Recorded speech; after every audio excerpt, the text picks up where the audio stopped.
All right, so we wrapped up week 38, and what an eventful week it was. See, this week learned about the passing of Dikembe Mutombo, passing of Pete Rose, aka Charlie Hustle, and found out about my favorite TV dad ever, John Amos, played the role of James Evans on Good Times and numerous other roles. While he actually passed in August, we were just made aware of it this week, so rest in peace to all those legends. Additionally, I was advised of my diagnosis of prostate cancer, and I also want to thank you everyone that reached out and showed me support, and it's go time now, so stay tuned. Story's not over. My journey. Now, let's get into this week. I'm a PK. Shout out to all the PKs out there. And when I was growing up, we went to church and all the old folks would sing a song that said, Lord, I'm running, trying to make 100, 99 and a half won't do. And I'm here to tell you that I hit 100. When I started this GLP-1 journey, I weighed in at 315.1 on January 12th. And in week 38, I am now down 101.7. And I am also down 144.6 from my highest ever weight, which was 358 back in 2014. I'm real excited about those numbers. So how did week 38 go? Week 38 was good. I mentioned previously that since I was so close to it, I was going to go for 100. I didn't expect to hit it this week. I did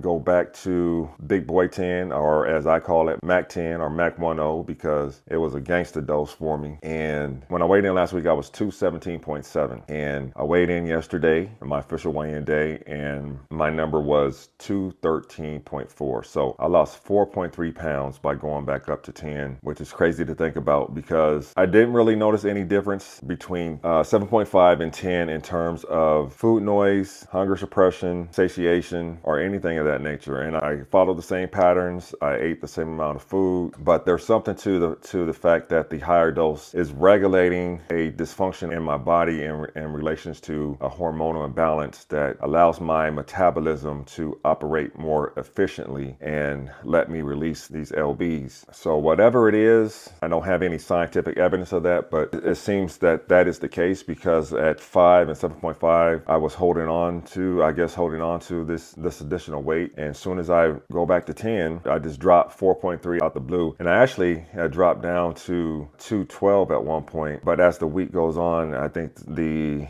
effect of the medication kind of wore off in terms of regulating that imbalance. And I slowly creeped back up to the 213 number that I weighed in at yesterday. I think it was Monday or so that I weighed in at 212.3. So I did gain a pound over the course of a few days, and that could be the regulation not working as efficiently and possibly a little holding on to something. I seem to encounter more difficulty in the latter part of the week in terms of constipation, at least as of late. So again, that was week 38 on my journey. This was also my 9th week technically on maintenance. If you've been around for a while, you know that my goal was 225 and I wanted to stay somewhere between 215 and 225, knowing that I was going to continue to lose weight, even if it was slowly after I hit maintenance. I started maintenance in week 30. I did take a second dose of 10 yesterday, so I'll complete this week at 10 and then drop back down to 7.5. I just want to use that pin up and also prepare for whatever treatment that I have upcoming with my diagnosis, because if I have to do some hormone therapy, then there's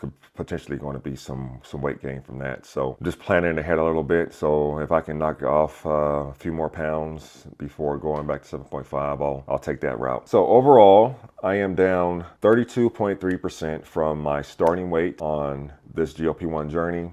Again, I started January 12th, taking a 2.5 dose, and at that point I weighed 315.1. And the loss of 101.7 represents the 32.3% loss. I did go back to working out 6 days a week this week, and that was really good for me. And I'll probably do that again this week, and then taper off, drop a day off. Hopefully I can get down to 4 days a week at some point. But right now I'm going to do 6 days for this week, and after this week I'll drop down to 5, and in hopes of going down to 4, and hopefully at that point I can maintain. There is the option for me to switch temporarily to compounded semaglutide, so I'll take that into account as well. I have an appointment with my provider on Tuesday morning to discuss that due to compounded tirzepatide going off of the FDA shortage list. So I'm just planning ahead. Right now I want to use compound as long as possible and stack my boxes up in order to insulate myself from any potential shortages on the branded medication. That's my story for this week.